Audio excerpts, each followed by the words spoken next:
Hi, my name's Charlotte Reeves and I'm from Unleashed Education. Welcome to the fifth and final installment in this special series on understanding layers for pet photographers.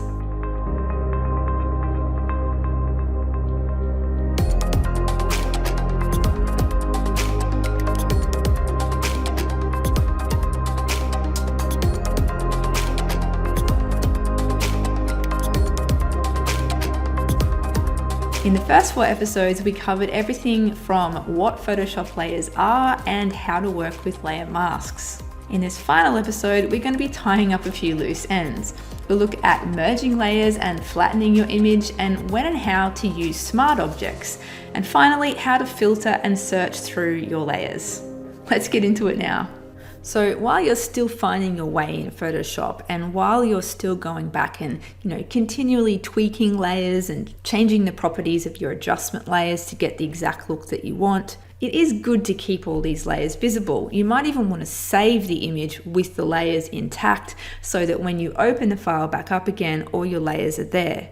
If you save as a TIFF or a PSD file in Photoshop, it will preserve the layers for you. It will not preserve layers if you save as a JPEG. So when you get to the point where you're very happy with your adjustments and you don't think you're going to be tweaking them anymore, you might want to simplify your file, because the more layers you have in a file, the bigger the file size is. And if you're saving a bunch of files with a ton of layers, you may end up running out of space on your hard drive. So it is a good idea to do what they call flattening an image if you're entirely sure that you've finished working on it. So there is an intermediate step between having all the layers and having a flattened image with just the one layer, and that is your ability to merge layers. So say I decided I really like the effect that this copy layer has on the original image, and I want to finalize that change. What I can do is select both layers. Again, you just press Command and click to select multiple layers.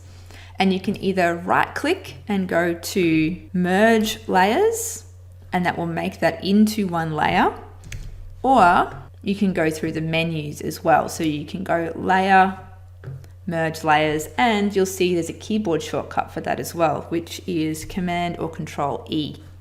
So another thing that you can do to reduce the number of layers that you have here is to actually merge those layers into a smart object, and that will allow you to retrieve the individual layers from that object if you need to. So in that case, you would just right click and select Convert to Smart Object. Now that is now a smart object that you can then right click and open back out again by going Edit Contents. It will come up with this little message here. Now that's going to open up the contents of that smart object in a new file or a new area.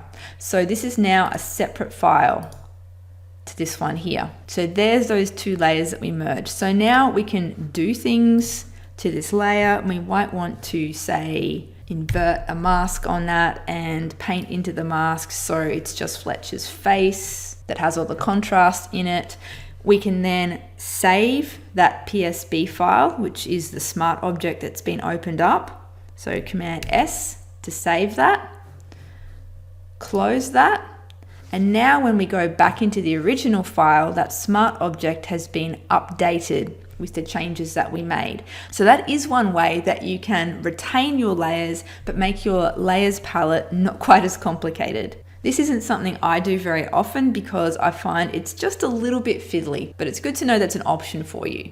If you get to the stage where you decide that you don't need that as a smart object anymore, you can just right click and say rasterize layer, and it will create that merged layer the same way as if you just merged them originally.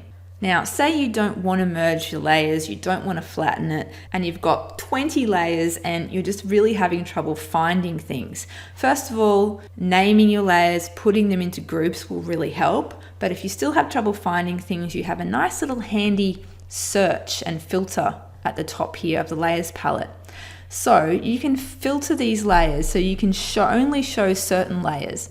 If we click on this first icon here, that is pixel layers. So a pixel layer is basically the layer of Fletcher. So let's just click that icon there, and it will filter all of our layers and only show us the pixel layers. Or the next one along is filter for adjustment layers. So if we click that, it shows us the adjustment layers as well as the pixel layers.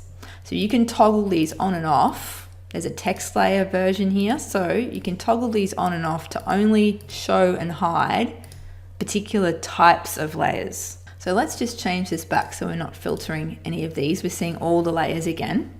You can also just search. So if you have been naming your layers and you've got them all in groups and some groups are closed and some are open and you just cannot find what you want, you can actually search by the name. Say I wanted to find copy, which is what this one is called. I would just type in copy and it will bring up any layer that has that in the name of the layer. Now, there's a few other different things that you can search by.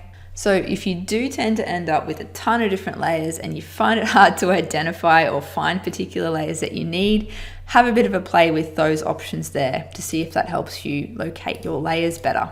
So let's say you get to the point where you finish the edit, you know you're not going to come back and make any more tweaks, it's the final one. As I mentioned before, a flattened file is always going to take up less space on your hard drive. So to flatten an image, you would just make sure that what you're looking at is the exact final result of what you want. So say I wanted to save this image, but I decided I didn't want a little label down there naming my dog. I would just take the visibility of that off and go, yep, really happy with the way this image looks. I'm going to flatten it and commit all of those layers.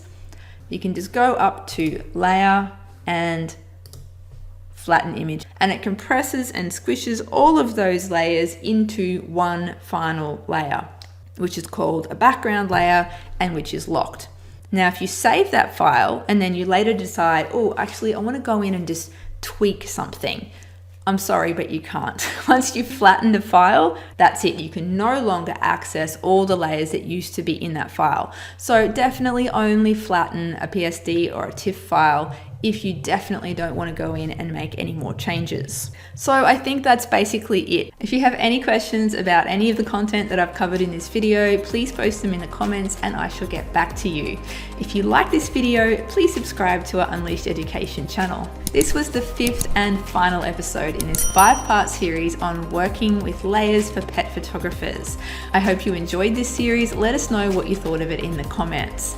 Next week, we'll be back to your regular programming with our quick and easy editing toolbox series. We'll catch you next time.